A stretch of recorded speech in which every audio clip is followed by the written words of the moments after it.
Last class के अंदर अपन बात कर रहे थे डेटा टाइप्स की। डेटा टाइप्स हमने लास्ट क्लास में पढ़ा था। फॉर्मेट स्पेसिफायर्स की हम बात कर रहे थे। इसके अलावा हमने बात की थी एस्केप सीक्वेंस कैरेक्टर्स की, किस तरीके से एस्केप सीक्वेंस कैरेक्टर्स काम करते हैं, वो तमाम बातें हमने लास्ट क्लास के अंदर की थी। जो लास्ट में पढ़ा था उसमें कोई डाउट्स, प्रॉब्लम्स? आगे चले? ओके। देन आपके पास है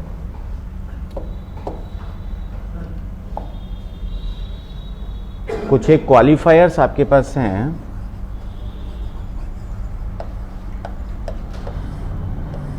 जैसे सपोज आप कहीं पर लिखते हैं शॉर्ट आई,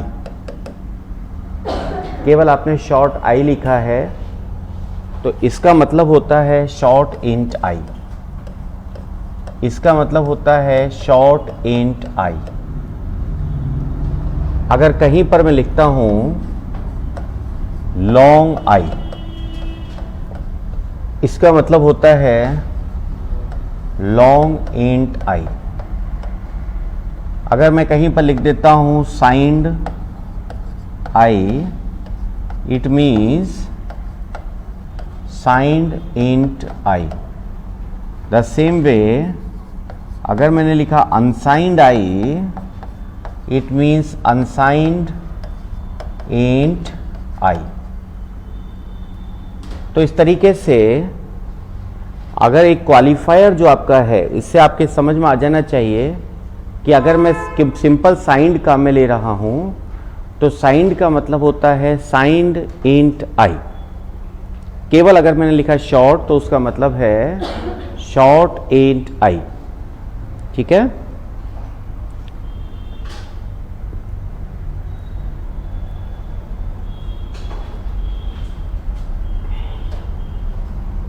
ठीक है सर।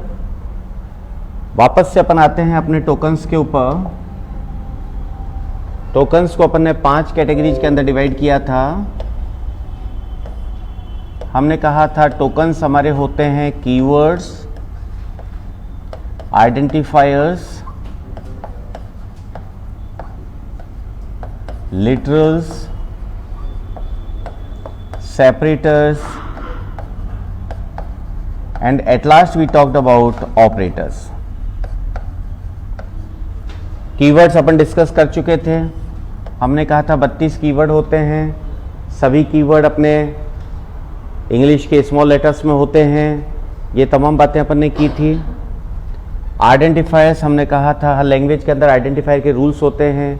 सी में भी अपने रूल्स हैं कि identifier must start with underscore और letter, subsequent characters might be digits also, keywords cannot be used as identifier, case sensitive and maximum length is 31 characters। ये 5 रूल्स की अपन ने बात की थी। इसके बाद लिटरल्स हमने पढ़ा था। लिटरल्स के अंदर integer literal, floating point literal, character literal and string literal, ये अपन ने देख लिया था। सेपरेटर्स की अपन बात कर चुके थे। अब अपन स्टार्ट करते हैं अपना ऑपरेटर्स। Right sir? ऑपरेटर्स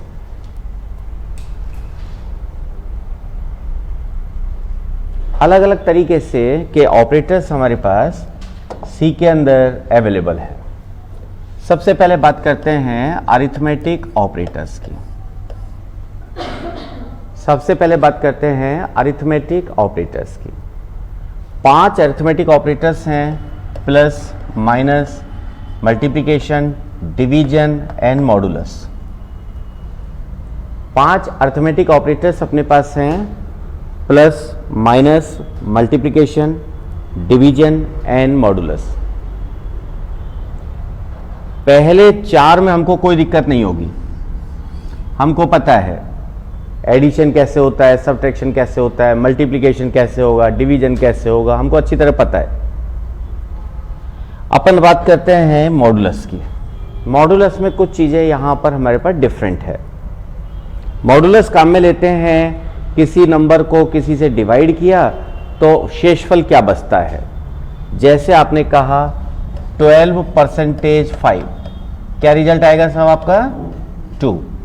15 में 2, 12 में 5 का भाग दिया, शेषफल क्या बचता है, ये आपका रिमाइंडर होगा। इसमें तो कोई भी दिक्कत नहीं है। दिक्कत कब आती है? जब मैंने यहां पर कहा -12 परसेंटेज 5 या 12 परसेंटेज -5 या -12 परसेंटेज -5, इस केस में हमें दिक्कत आती है। हमारे विचार के हिसाब से तो इसमें -2 रिजल्ट रहना चाहिए, एक माइनस है तो रिजल्ट माइनस हो गया। जो हमने पढ़ा है मैथमेटिक्स उसके हिसाब से इसमें भी -2 होना चाहिए और इसमें आपका +2 होना चाहिए। ऐसा ही अपन बात करते हैं। देखते हैं, एक एग्जांपल ले लेते हैं। देखिए, जब भी आप मॉडुलस ऑपरेटर काम में ले रहे हैं तो a परसेंटेज b, इसको आप लिखेंगे a minus a divided by b multiplied by b। इस फॉर्मूला को अपने को यूज में लेना होता है। यह फॉर्मूला हमें याद रखना है जब भी मॉडुलस ऑपरेटर अपनी बात करती है। a percentage b equal to a minus a divided by b multiplied by b। चलिए सब अब इधर आ जाते हैं। अगर अपन इस कंटेक्स्ट में बात करें तो यहां पर a की वैल्यू हो गई -12 और b की वैल्यू हो गई 5। ठीक है ना सब, फॉर्मूला में रख दें। आपने कहा -12 -12/5 मल्टीप्लाइड बाई 5, यही तो हुआ। तो क्या हो गया, -12 माइनस 5 से 5 कट गया, -12 divided by 5, integer division by integer, result will be integer. तो 12 में 5 का भाग दिया, कितनी बार गया, 2 बार। तो क्या बच गया, -2 मल्टीप्लाइड बाई 5। मतलब क्या हो गया, अगर आगे चले -12 10 प्लस 10, मतलब क्या रिजल्ट आ गया, -2। बिल्कुल, ये तो वही आया जो हम सोच रहे थे। ये रिजल्ट तो अपना वही आया है जो कि अपने दिमाग में था। ठीक है, इसका देखते हैं।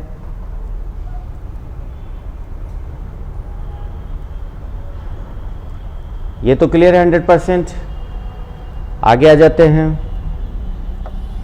देखिए सर, 12 परसेंटेज -5, तो यहां पर a की वैल्यू क्या हो गई, 12, b की वैल्यू क्या हो गई, -5। a की वैल्यू हो गई 12 और b की वैल्यू हो गई -5। ठीक है, फॉर्मूला में रख दें। आपने कहा 12 डिवाइडेड बाई -5 मल्टीप्लाइड बाई -5, 12 12 में 5 का भाग दीजिए, 2, इंटीजर डिवीजन बाई इंटीजर, तो रिजल्ट होगा इंटीजर, दशमलव में आएगा नहीं।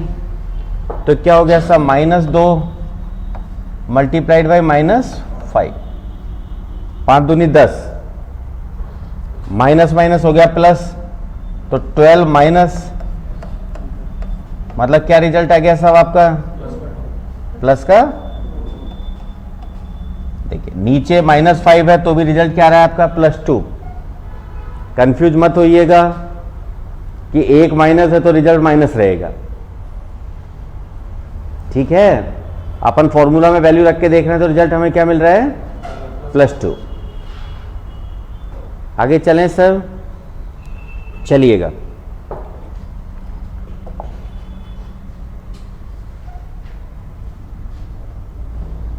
हमने कहा -12 परसेंटेज -5, फॉर्मूला अपना है a minus a divided by b multiplied by b। a की वैल्यू है यहां पर -12 और b की वैल्यू है यहां पर -5। b की वैल्यू है यहां पर -5, वैल्यू रख देते हैं फॉर्मूला के अंदर, -12 डिवाइडेड बाई -5 -5। ठीक है, -12 divided by -5, 2 -5, minus minus cancel out, 12 में 5 का भाग दिया, कितनी बार गया? 2 बार, 2 पंजो 10, माइनस में तो -12 माइनस -10 मतलब -12 प्लस 10 मतलब रिजल्ट -2। ये भी आपके अनएक्सपेक्टेड है। आप तो कह रहे थे ऊपर नीचे माइनस है तो रिजल्ट माइनस में होना चाहिए। तो यहां पर गलती होने के चांसेज है। जिस जगह गलती होने के चांसेज है वो फॉर्मूला याद कर लीजिए, ठीक है? या इसको बहुत छोटी सी चीज याद रखिए कि अगर ऊपर वाली वैल्यू नेगेटिव है तो रिजल्ट नेगेटिव रहेगा, है ना? नीचे वाली कुछ भी हो उससे कोई फर्क नहीं पड़ता। न्यूमरेटर अगर नेगेटिव है तो रिजल्ट नेगेटिव रहेगा, डिनोमिनेटर से कोई फर्क नहीं पड़ रहा है। यहां पर पड़ रहा है क्या? देखिए, न्यूमरेटर नेगेटिव है तो रिजल्ट नेगेटिव आ गया। वापस से चल के देखते हैं। देखिए यहां पर ये ऊपर माइनस था तो रिजल्ट माइनस है, नीचे माइनस है उससे कोई फर्क नहीं पड़ रहा, रिजल्ट अपना जो न्यूमरेटर का साइन है वो साइन आपके रिजल्ट का रहता है। ये आपको ध्यान रखना पड़ेगा मॉडुलस के केस में, ठीक है? और किसी भी लैंग्वेज का मॉडुलस निकालना हो ये भी ध्यान रखिएगा, कंफ्यूज मत होइएगा। ये बहुत सारी चीजें मैंने जैसे आपको जो लिटरल्स में बताया, सारी चीजें आपकी हर लैंग्वेज में सेम है। जहां डिफरेंस है अपन उनकी बात लैंग्वेज टू लैंग्वेज करते चलेंगे। यह ठीक है? चलें आगे। चलिए,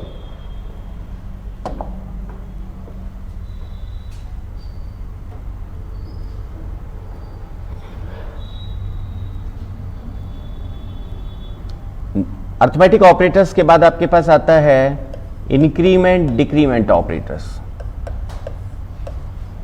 increment decrement operators, increment decrement operators हैं आपके plus plus and minus minus. Increment operator या डिक्रीमेंट ऑपरेटर दोनों के ही दो फॉर्म्स आपको मिलते हैं, post increment, pre increment. Post decrement, pre decrement. Post decrement, pre decrement. Post increment, pre increment.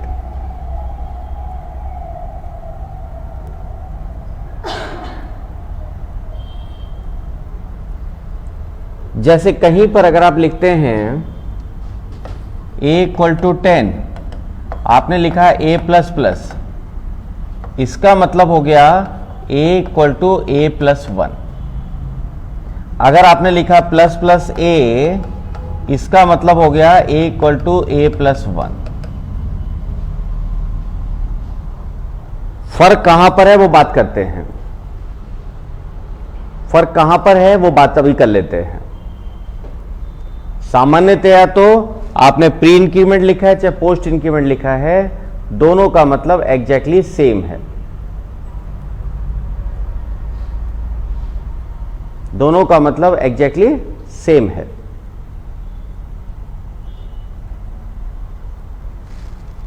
चलें सब आगे। चलिए, सपोज आपने कहा a = 10, b = a++, आपने कहा प्रिंट एफ %d। हम लास्ट क्लास में फॉर्मेट स्पेसिफायर्स अपने पढ़े थे,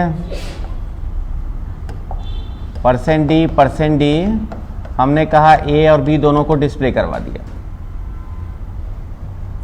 फिर मैंने कहा b =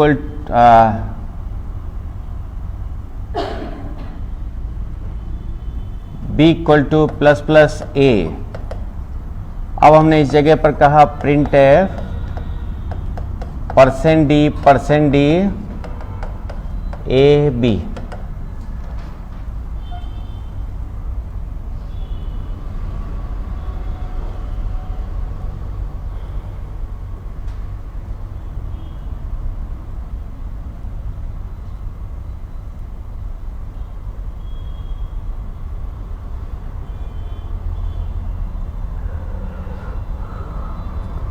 a की वैल्यू 10 है, आपने कहा b = a++, मतलब क्या हुआ, पहले a की वैल्यू b के अंदर आएगी और फिर a की वैल्यू इंक्रीज होगी, तो b के अंदर क्या वैल्यू आएगी 10। हमने कहा है b equal to a plus plus, मतलब पहले a की वैल्यू b के अंदर आनी है और फिर इंक्रीज होनी है। So the value of b will be 10 year, value of a will be 11 after this statement. तो यहां पर जो रिजल्ट आएगा वो क्या होगा आपका 11 10। ठीक है, अब a की वैल्यू कितनी हो गई 11। अब आपने कहा प्लस प्लस a, पहले a बढ़ेगा तो a की वैल्यू कितनी हो गई 12 और फिर ये वैल्यू असाइन हो रही है b के अंदर, तो क्या हो गया भैया 12 है 12। भैया पहले plus plus a plus plus a, तो a की वैल्यू क्या है 11 हो गई थी ना यहाँ पे, तो अब प्लस प्लस a, तो पहले a की वैल्यू बढ़ गई तो कितनी हो गई 12 हो गई और फिर b के अंदर असाइन हुई है 12, तो a की वैल्यू 12 हो गई, b की भी 12 हो गई। ठीक है, देख लीजिए, फिर आगे चलते हैं।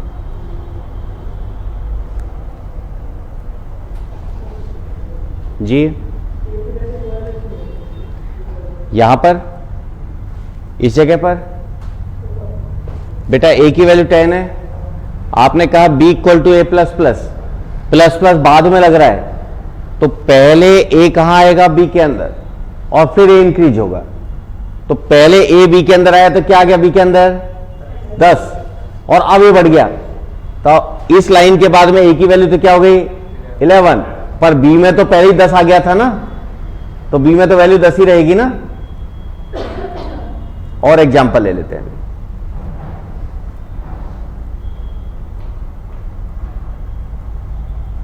ठीक है, चलिए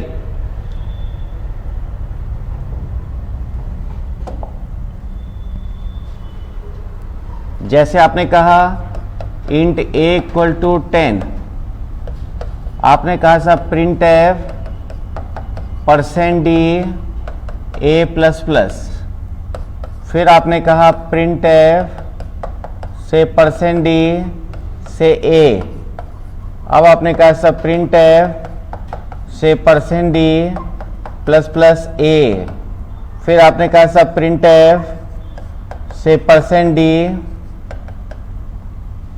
a माइनस माइनस, फिर आपने इसके आगे मैं लिख कर रहा हूं प्रिंट एफ %d से a, देन आपने कहा सब प्रिंट एफ से %d से प्लस प्लस a। देखिए सब लिख लीजिए, फिर बात करते हैं।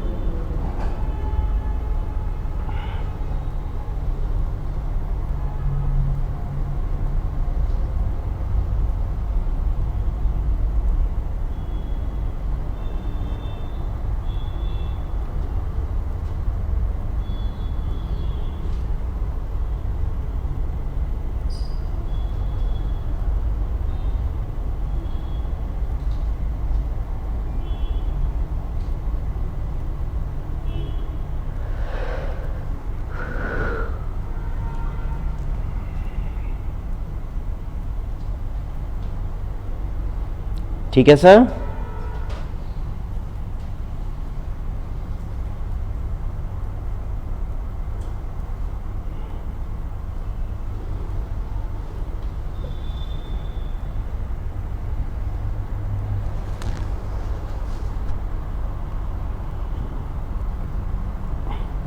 देखिएगा 10 की वैल्यू क्या है सर 10।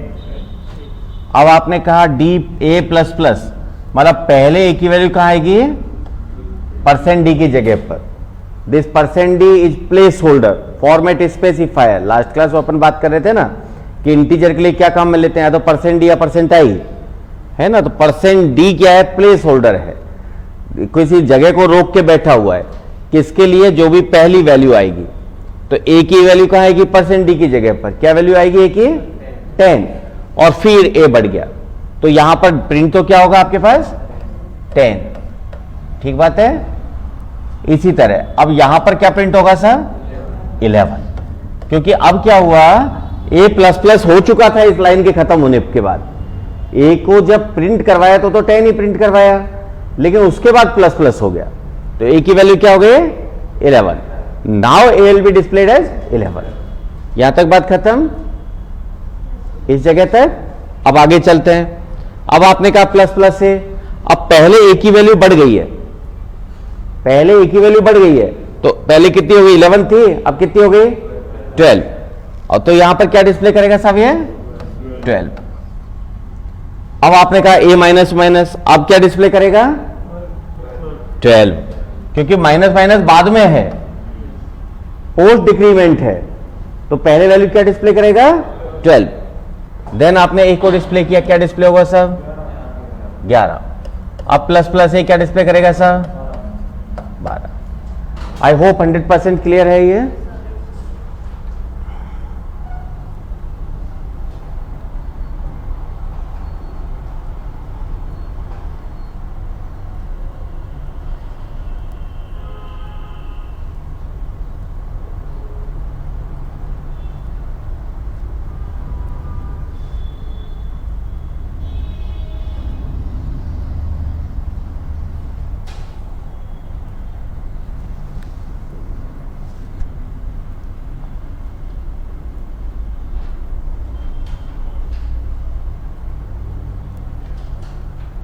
चलिए सर, चलते हैं आगे।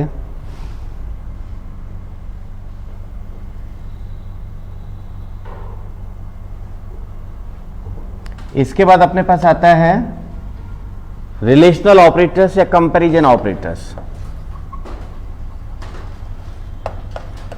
रिलेशनल ऑपरेटर्स वो ऑपरेटर्स जिनसे कि हम रिलेशन मालूम करते हैं एक से ज्यादा वैल्यूज का। कौन कौन से साहब? Less than, greater than, less than equal to, greater than equal to and not equal to.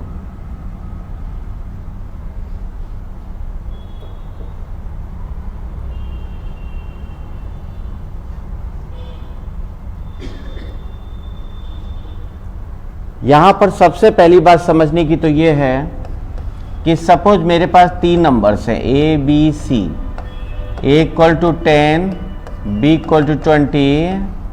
Can I write C equal to A less than B?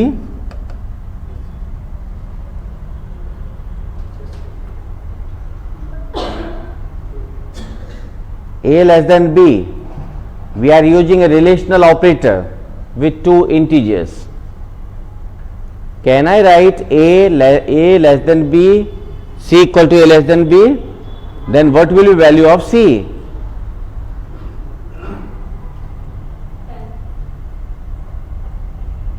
क्या रहनी चाहिए सी की वैल्यू? ट्रू, तो सी तो इंटीजर है, 1। देखिए सी के अंदर, सी में ट्रू को 1 से एवं फॉल्स को 0 से रिप्रेजेंट किया जाता है।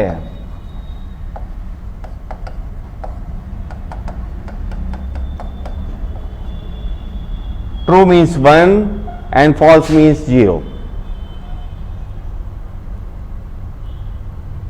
ठीक है, true means 1 and false means 0। तो ट्रू को 1 से और फॉल्स को 0 से रिप्रेजेंट किया जाता है। सी के अंदर ट्रू फॉल्स जैसा हमारे पास कुछ नहीं होता। तो जब आप यहां पर कह रहे हैं ए लेस देन बी, तो सी की वैल्यू क्या हो जाएगी? आइदर ट्रू और फॉल्स। ए की वैल्यू 10 है, बी की वैल्यू 20 है, यस दिस इज ट्रू, तो the value of C will be true 1। अगर मैं सी को डिस्प्ले करता हूं तो सी की वैल्यू क्या डिस्प्ले करेगा? 1।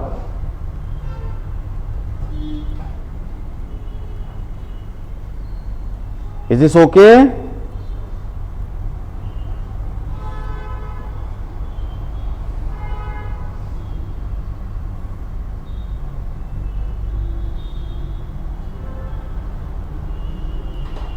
चलें सर,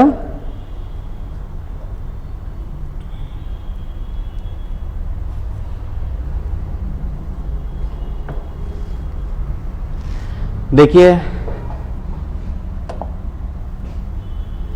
आपने कहा कुछ इंटीजर वैल्यूज आपके पास हैं A B C D E, suppose A equal to 10, B equal to 20, C equal to suppose 20. Suppose you are saying d equal to a less than b, d equal to a greater than b, d equal to b equal to c, d equal to b not equal to c, d equal to a greater than b, a greater than c.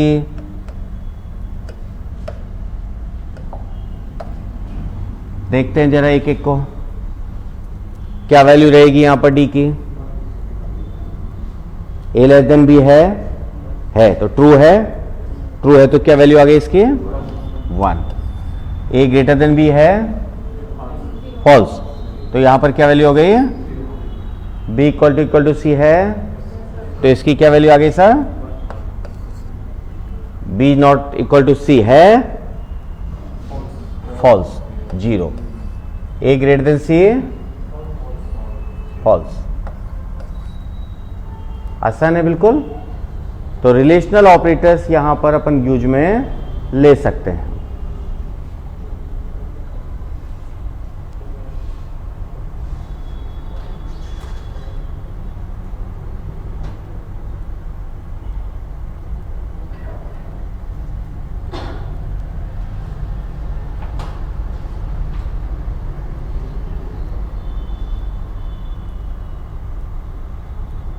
ठीक है sir. इसके बाद अपने पास होते हैं logical operators.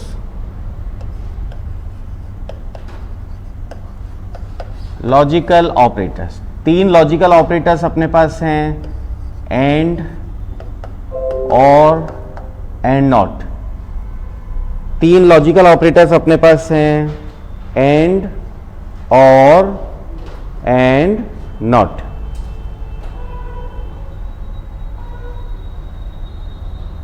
अपने को पता है लॉजिकल ऑपरेटर्स एक से ज्यादा कंडीशंस को ऐड करने के लिए अपन काम में लेते हैं.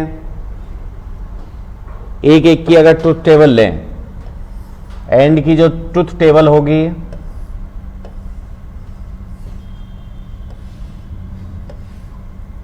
आपने कहा साहब अगर ऑपरेंड 1 है, ऑपरेंड 2 है तो रिजल्ट क्या होगा. यह है आपकी ट्रुथ टेबल. सपोज पहला ट्रू है, दूसरा ट्रू है तो फाइनल रिजल्ट आपका आएगा ट्रू. एंड के केस में पहला ट्रू है, दूसरा फॉल्स है तो रिजल्ट आपका क्या आ जाएगा फॉल्स. पहला फॉल्स है, दूसरा ट्रू है तो रिजल्ट क्या आ जाएगा फॉल्स. पहला फॉल्स है, दूसरा फॉल्स है तो रिजल्ट क्या हो जाएगा फॉल्स. मतलब एंड के केस में जब दोनों कंडीशन ट्रू होगी तो मेरा रिजल्ट ट्रू होगा. एंड के केस में जब दोनों कंडीशन ट्रू होगी तो मेरा रिजल्ट ट्रू होगा.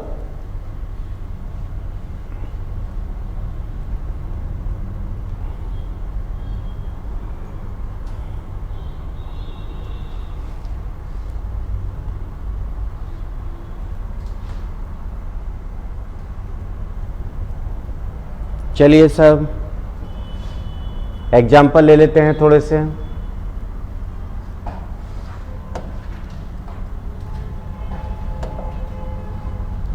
जैसे आपने कहा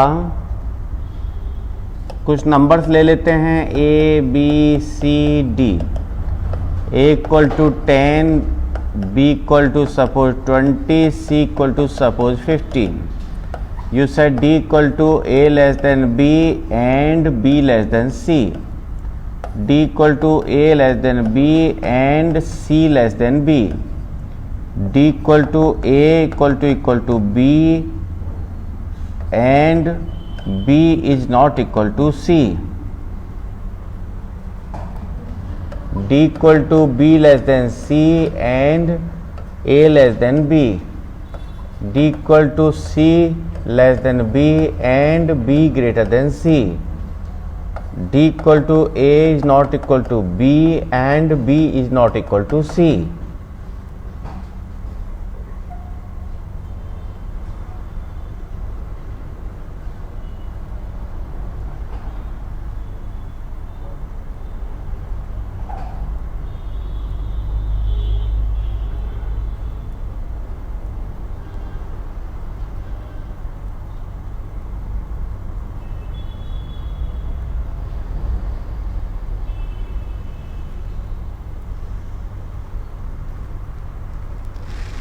देखिए सब,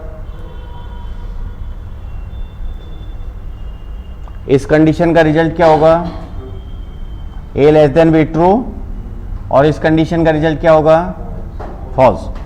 ट्रू एंड फॉल्स, क्या रिजल्ट आएगा, फॉल्स। डी की वैल्यू क्या हो गई, 0। ठीक है, ए लेस देन बी क्या हुआ, और C less than B true, true and true, क्या रिजल्ट आ गया, 1। A equal to B, B is not equal to C, क्या रिजल्ट आ गया, ठीक है। सेम उधर चलते हैं, B is less than C, false, और A is less than B, result is C less than B, true, और बी इज ग्रेटर देन सी,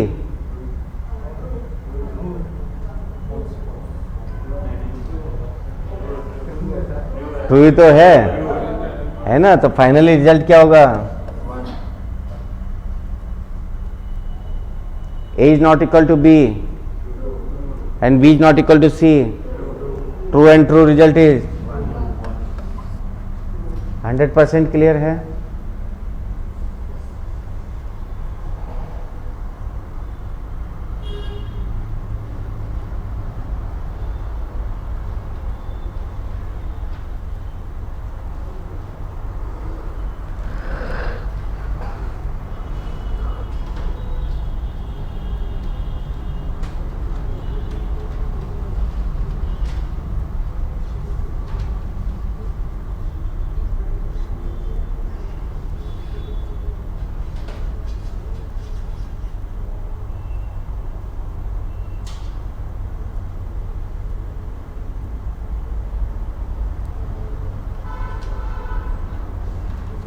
ठीक है सर, आगे चले, आगे चलिएगा। यहां पर सपोज मेरे पास इंटीजर नंबर है d equal to 5 and 2, d equal to 0 and -1, d equal to -1 and -2, d equal to 2 and -3, d equal to -2 and 0। अभी थोड़ी देर पहले हमने लिखा था ट्रू का मतलब है 1 एंड फॉल्स का मतलब है 0 यहां पर। अब इसको उल्टा अगर अपन बात करें तो every non zero value is true, every non zero value is true and 0 is false. ठीक है, यहां पर देखिए तो 5 का क्या मतलब हुआ और 2 का क्या मतलब हुआ, तो d की क्या वैल्यू आएगी 1, 0 का मतलब और -1 का मतलब नॉन जीरो है ना। ये मत जाइए कि नेगेटिव है तो फॉल्स होगा, क्या रिजल्ट आएगा, -1 का मतलब ट्रू और -2 का मतलब ट्रू एंड ट्रू,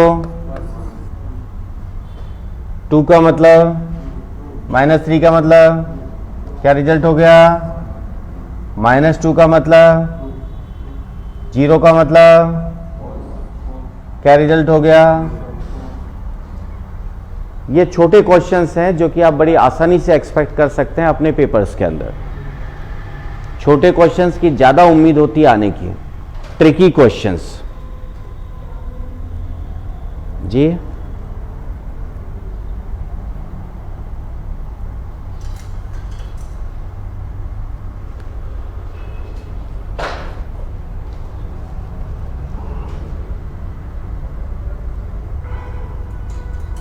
अक्सर हमारे दिमाग में रहता है भाई माइनस में है तो मतलब फॉल्स होगा, है ना, उसका ध्यान रखिए।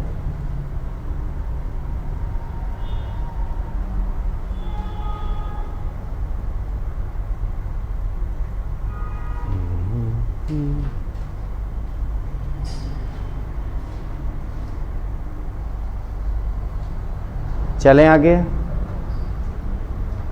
ठीक है। इसी तरीके से अब और की बात कर लें। और की जो ट्रुथ टेबल है,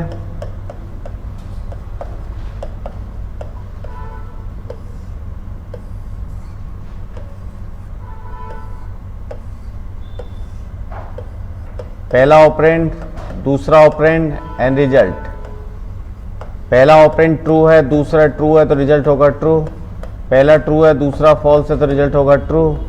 पहला फॉल्स है, दूसरा ट्रू है तो रिजल्ट होगा ट्रू। पहला फॉल्स है, दूसरा फॉल्स है तो रिजल्ट होगा फॉल्स।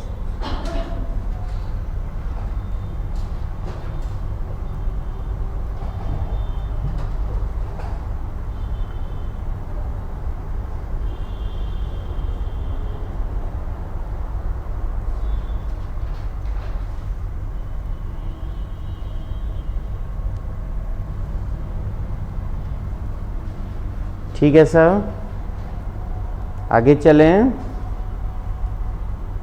देखिएगा, वही अपने कुछ एग्जांपल्स ले लेते हैं अपन। तो आपने कहा a equal to 10, b equal to 20, c equal to 15। ठीक है। आपने कहा d equal to a less than b और b less than c। d equal to a less than b और b greater than c। d equal to a is not equal to b और b is not equal to c। d equal to a equal to b और b equal to c। देखिएगा sir,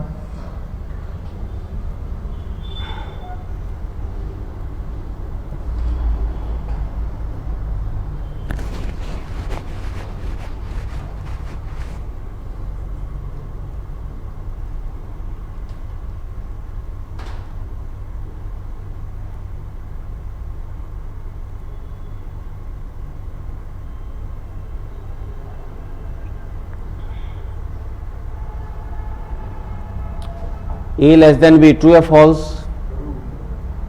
true. b less than c true या false? तो true और false क्या होगा? True. तो d का रिजल्ट क्या होगा? 1।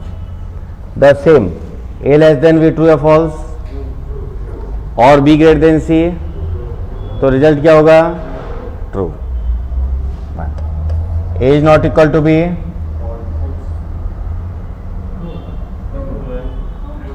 ट्रू। ट्रू और true. a equal to b, b equal to c।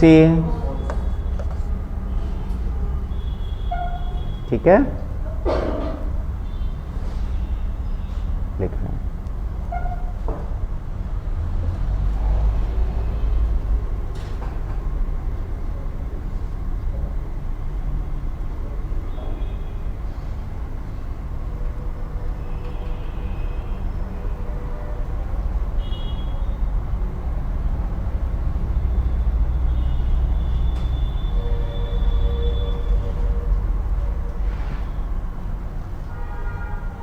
चलें आगे,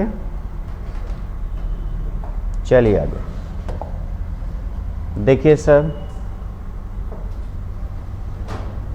सपोज मैंने कहा a इक्वल टू 5 और 7, a इक्वल टू 0 और -2, a इक्वल टू -2 और -3, a इक्वल टू 0 और 0।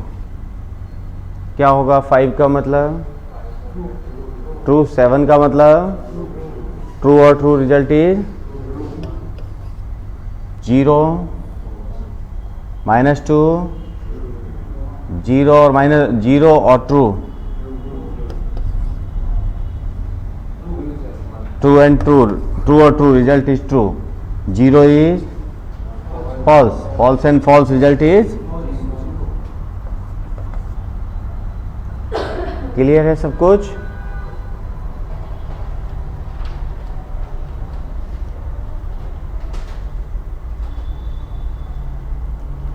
इसी तरीके से जो नॉट होता है इसी तरीके से जो नॉट होता है वो ट्रू को फॉल्स और फॉल्स को ट्रू कर देता है। नॉट के अंदर आप एक ही ऑपरेंड लेते हैं,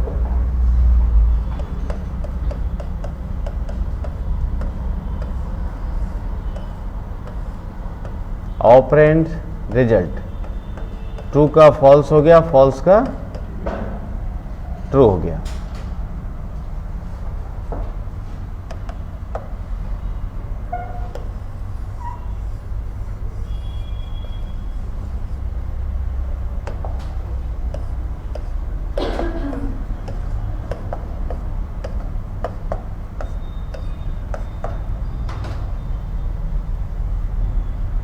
देखिए सब इसमें क्या रिजल्ट आएगा, ए का वैल्यू क्या होगी फर्स्ट वाले में 0 है ना। इसकी क्या रिजल्ट क्या वैल्यू,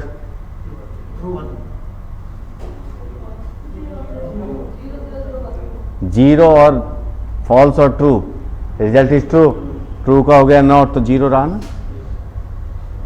यहां पर क्या होगा, अगेन 0, यहां पर क्या होगा, ठीक है सर।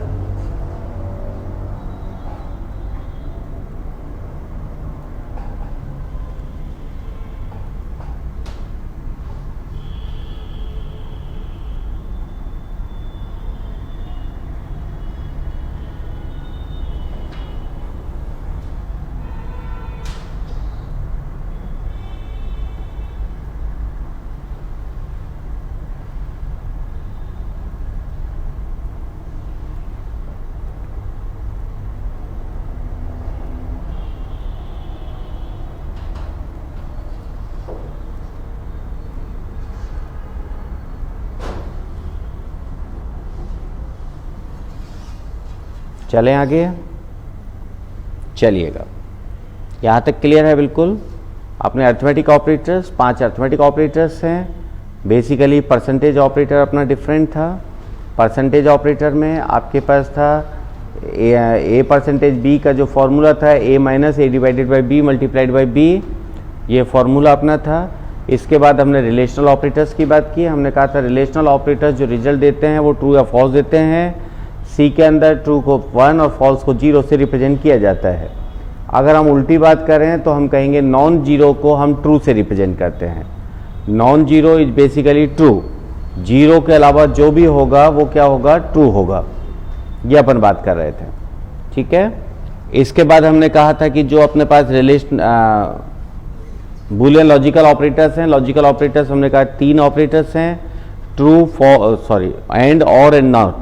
एंड की जो ट्रूथ टेबल थी हमने कहा जब दोनों ट्रू होंगे, दोनों ऑपरेंड अगर ट्रू होंगे तो रिजल्ट ट्रू होगा। एंड के अंदर और के अंदर एक भी ट्रू होगा तो रिजल्ट ट्रू होगा। नॉट हमारा ट्रू को फॉल्स और फॉल्स को ट्रू में कन्वर्ट कर रहा था। ये तमाम बातें अपन ने अभी इसमें डिस्कस की थी। Any doubt, any question up to this point? No questions, आगे चलें। इसके बाद आपका आता है बिटवाइज ऑपरेटर्स। बिटवाइज ऑपरेटर्स जहां पर कि किसी भी नंबर को आप बिट्स के अंदर रिप्रेजेंट करते हैं और बिट्स के साथ प्ले करते हैं, ठीक है। आप जो एंड और नॉट एक्सओआर जो भी कर रहे हैं वो अलग अलग किसी नंबर के बिट्स के साथ कर रहे हैं, क्योंकि इंटरनली जो भी हमारा नंबर होता है वो बिट्स के अंदर या आप कहें बाइनरी नंबर के अंदर रिप्रेजेंट होता है। उन हर एक बिट के साथ रिप्रेजेंट अगर आपको काम करना होता है तो उसके लिए अपन बिटवाइज ऑपरेटर्स काम में लेते हैं। सी के अंदर कौन कौन से बिटवाइज ऑपरेटर्स हैं, एक बार जनरल बात कर लेते हैं। And, or, not, XOR, left shift, right shift, these are bitwise operators in C. ये है सी के बिटवाइज ऑपरेटर्स। ये आपका है एंड, ये आपका होता है और, ये आपका है not, XOR, left shift and right shift.